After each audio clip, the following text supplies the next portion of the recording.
Nichée entre mer et montagne, c'est une petite commune à l'allure de bout du monde. Pour vous emmener jusqu'à cette pépite méconnue de la Côte Vermeille, direction la gare la plus au sud de France. Propera parada, Cerbère. Une dernière escale avant l'Espagne, qui se fait dans une gare internationale construite au 19e siècle. Au revoir. Près de 100 000 passagers transitent ici chaque année et font vibrer ce village de 1200 habitants.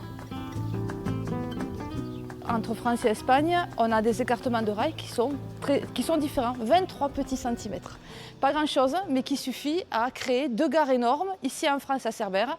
Sa voisine, sa jumelle à Port-Bou de l'autre côté, de façon à ce que les gens et les marchandises changent de train et de wagon. Des changements de train pour traverser la frontière qui ont donné naissance à un travail de l'ombre, une grande partie du XXe siècle. Les transbordeuses, ces femmes chargées de faire passer les marchandises d'un train à l'autre, à bout de bras. C'est à peu près 150 à 200 femmes qui ont travaillé en gare de Cerbère. Et on a mis ce wagon qui commémore tout ça, et puis ce courage et cette souffrance, parce que c'était vraiment un travail très très dur et très pénible. Et l'influence de cette gare immense ne s'arrête pas là.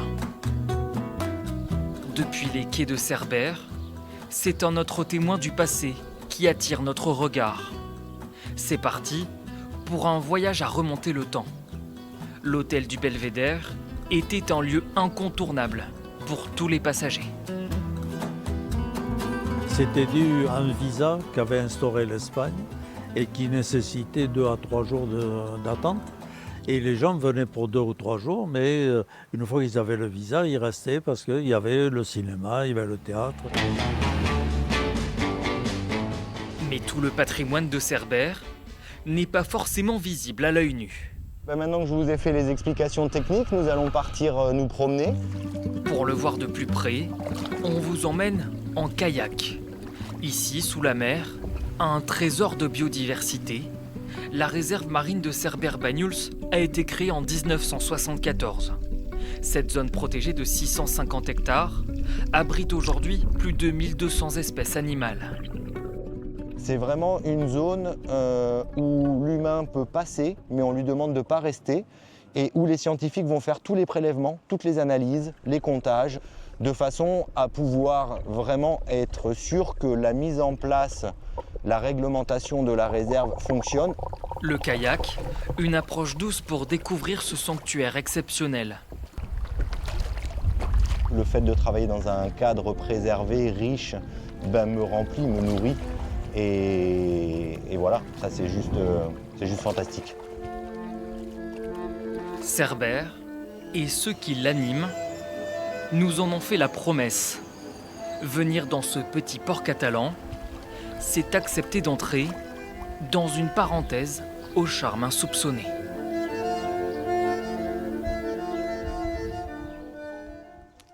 Eh bien, restons encore un peu dans cette charmante parenthèse. Et pour cela, nous rejoignons le directeur de l'Observatoire océanologique de Banyuls, un endroit privilégié pour l'étude de la vie marine et qui abrite notamment un biodiversarium.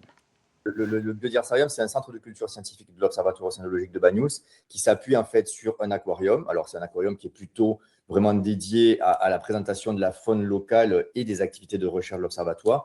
Et il est adossé donc à un jardin méditerranéen qui se trouve sur les hauteurs de Banyuls, qu'on peut visiter en visite guidée sur rendez-vous. Et l'idée est de présenter justement le continuum terre-mer. C'est montrer finalement la biodiversité terrestre et marine et le fait que tout ça, c'est lié en local. Dans l'aquarium public, effectivement, donc la partie qui est visible du public, on ne va trouver que des espèces locales. L'idée, ça a été de recréer vraiment des biotopes. On va pouvoir observer les fonds sableux, les fonds rocheux, les herbiers de Posidonie, les fonds de coralligènes. On fait des assemblages d'espèces qui sont vraiment compatibles entre elles.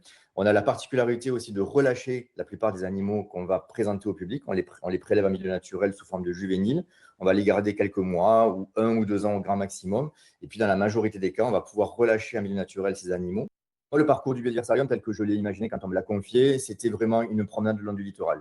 On va avoir des lagunes, on a la côte sableuse, la côte rocheuse, on a des canyons au large, dont le canyon de la Casutier, qui est un canyon parmi les plus beaux, certainement même le plus beau et le plus riche de la Méditerranée. Je voulais montrer qu'à l'échelle du département des Pyrénées-Orientales, on a une Méditerranée en miniature, en fait. Eh bien, allons voir ça de plus près. Allez, enfilez vos palmes. Pascal Roman nous parle à présent d'un sentier sous-marin. On le suit en nageant, en surface ou en apnée.